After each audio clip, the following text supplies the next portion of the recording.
welcome back. New year, new change, unlikely. New perspective, I would say. New New perspective. perspectives, absolutely. Yeah, I don't think it's the new year that everybody was expecting. No, we've gone into lockdown, so basically, I think we're going to have to reassess what we do. What are we taking with us, and what are we leaving behind from last year? And what are we going to build differently this year, given that we have the experience of last year, whether that's good or bad? But what are we going to take with us, and what are we going to do differently this year? Because we can't go back, it doesn't exist, you know that. So what are we going to build between our individuals and our teams, and what will those teams look like? Yeah, absolutely. It's interesting as well to reflect on the shift that was forced upon us last year, and whether people just thought that would be a short shift, or actually they're prepared for this second lockdown that we're facing in the UK, or it's hit them again as another surprise, even though we'd already lived it. So whether organizations have learned the lesson from last year, or just reverted to type and expected things to be back to normal this year. Well, that's interesting, because, you know, what have you put in place that you haven't had before? If you've been agile and adaptive, you've adapted to the situation. Now, will we reinvent the adaptation we've already had, or will we carry that on into, say, the next quarter? Because everybody's saying, hopefully we'll be out by Easter. And Easter's, I think, April this year, so we're in January now. Yeah. So what are you going to do the next couple of months to put that in place? And I think what's really interesting now is the business planning. Do you have a 5-year business plan? I think at the moment it's the longest business plan you could probably have is 6 months. Yeah, absolutely. And revisit it every week or every month. Absolutely. I think you know, it comes back to your point before, that it's that agility, you know. Are people going to adapt? Are organizations going to adapt? Or are they just going to hope that it's over by Easter? How long can you prolong the development of the internal organization, you know, hoping for an end to COVID? What if COVID never goes away and we have to live with this for the rest of our lives, like we do with other diseases, you know? Yeah. So basically, we've got this beautiful picture today of the Menai Bridge. And it's a bit like, I've built this bridge. So on each side, on one side, I'm going to use a metaphor here. On one side, you have an engineer who wants to build a bridge. From an engineering point of view, this is a beautiful structure. And the other side, you have a biologist, an environmentalist saying, are you going to destroy the environment by building the bridge? And how do you reframe it? So I suppose the most positive outcome to there would be, do we both meet in the middle once we understand what questions we've asked of each other? And that's fundamental to what's going on at the moment. How do I ask you a question? I don't know how to frame it. And what language do we use to do it? Because from an engineering point of view, they'll be looking at process, rational and logical outcome. The biologist will be coming from an intuitive and a nature model, which the engineer may not understand, because his language would tend to be formulaic. This is the formula for building a bridge. The biologist would look at, what can nature tell us about building a bridge? What animals, an environment, an ecosystem would you look like to build the bridge to the best way? And I think that's what we're needing to do now more than ever. Ask people what language they're using and what frameworks they're using, so I can understand what you do. Yeah, absolutely. I like the metaphor, and also the environment that you're trying to build this bridge in. As you can see from this picture, you know, the environment, you know, it's mountains, there's trees, it's hilly, there's an expanse of fast flowing, rapid currents, water beneath it, you know, that you have no control over. Which, you know, if we put that in the business context, or, you know, industrial context, it's very much the world that we're living in right now. We've got no control over the environment. However, it does have a massive effect on what we're trying to do. Well, it's interesting you said something about, so if this is flowing quite well and it's quite, you know, I'm just flowing today because it's fine. And then the weather system or the climate turns it into a torrent. What does that do to the environment around you? Because this is going to be fast flowing, and at the same time, the journey of the river will be different, and it may take some of those houses out because the flow of the river is going to be different. It may build different banks, it may build different infrastructure, so the ecosystem will change given the way this is going to flow. And if your business or your team isn't in flow, you could end up with a torrent of people doing something completely different or just walking out of the business. No, I've had enough. This is just too much. I have to go and do something which aligns to what I want to do. Yeah, I like the metaphor of the flow of the river. And again, if it gets too much for people, they can drown. You know, which yes, you know we've used in previous metaphors on previous sessions that we've used. You know, the effect of mental health issues and that kind of stuff. With the analogy of a bucket overflowing. You know, you just can't cope anymore. But you know, the flow is keep coming, but there's nowhere for it to go anymore. And you know, what do you do with that? And again, all these complexities that you have to consider. And when you're striving for peak performance, which is what we're all trying to achieve. So basically, you've got this beautiful picture in the back. You've got this forest in the background, and people are talking more and more about forest bathing. You know, going into the forest, and yes, we can all dismiss the tree huggers, but it's well known that if you actually go into a forest and actually sit by a tree, there's phytosins which actually affect the brain, which actually have a calming effect. So actually going into a forest and saying, this environment is giving me something back and allowing me to look at the beauty of the forest. I mean, the bridge is beautiful in its own, from an engineering structure. Absolutely. The beauty of the bridge works. This is what people feel it's just a bridge. No, it's a structure. It's been beautifully built. And on one level, it actually harmonizes with the background. It's not overwhelming in the background. And you wonder, when the people built the bridge, did they say, look at the beauty, look at the background we've got. If someone wants to take a photograph of this, wouldn't that be beautiful? Because it's not all concrete and everything. At the back, you've got the mountain and the forest. So actually, you've softened the architecture of the bridge. Absolutely.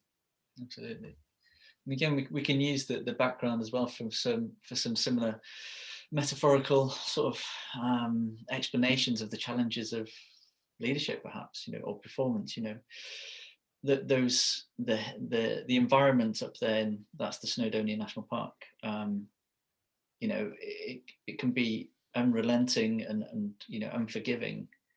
But and the challenges that it has. And we often use adventure to develop leadership and peak performance. You know, so there's that, again, going back to your nature analogy, that there's a true link there between challenge and development of yourself and others in order to improve the processes that you do. I mean, I know it's not Everest, but for me, the forest would be the base camp. This is where you get all your infrastructure. Have you got all your kit ready? Have you got your team ready to actually go and conquer the mountain and conquer yourself, whatever that looks like to you as an individual? So by the way, we're going into this forest to make sure we're okay, because on one level, behind you might be hidden. And then when you go out into the big expanse, oh my God, I didn't realize how big this was, but I'm equipped to go and do it. And let's see what adventure we're going to have climbing up Snowdonia, as opposed to, right, I'm just going to climb up the Snowdonia now, and I've not seen the forest. And that could be overwhelming to a lot of people when they haven't done the preparation to do it first. Yeah, it's a really interesting concept. It is. So yes, I mean, I would love to do. I mean, I've been up Ben Nevis. I've 4,406 feet. I've been up Ben Nevis, but a long time ago. But I mean, for that, the actual vista and the actual topography is challenging in its own right. And each level, you know, you've got the houses there, then you've got the forest, then you've got the mountain. It'd be interesting to see if any of those people in those houses have actually been up Snowdonia. Probably not majority of people, no. Not majority of people. It'd be interesting to see how many have actually kayaked across the straits as well, or, you know, canoed across the straits. I've done it many a time. You know, every time is totally different. Even different parts of you know, the expanse of water are different. You know, you hit eddies, you hit fast flowing currents, but but it all looks the same on the top. There's only slight differences. And again, it comes into what we discussed a little bit a little earlier, you know, observing your environment and seeing the subtle differences. You know, an eddy looks very different to the fast flowing, but to an untrained or an unskilled observer, it's just water. It's what's beneath the surface that has the massive effect on top of the surface. And there is the expression, you never walk into the same river twice. You know, you can go and visit this every day and it will be different, because the beauty of nature is it regenerates itself. It's using the power of the water, the flow of the current, to do something different every day. And when you try to control it, like it was in a torrent, then it would go off and build eddies. It would build new brooks. It might take some of the side of that out because it's not flowing in the way it wanted to. Whereas from a human being, we try to stop all this, so something else will show up differently that we haven't even expected. And there's no waste here. I mean, the energy of that water is tremendous. And I'm sure if you took a photograph there and then took a walk down and come back a week later, there'd be subtle changes. Absolutely. And it's like in the team, what subtle changes are you experiencing? Well, I don't know. I haven't really recognized the subtle changes because I'm not connected in the way I would want to be connected, because I'm just part of this team, when actually the bigger picture is, what does a team do for you and what do you do for the team? And some people don't ask that question.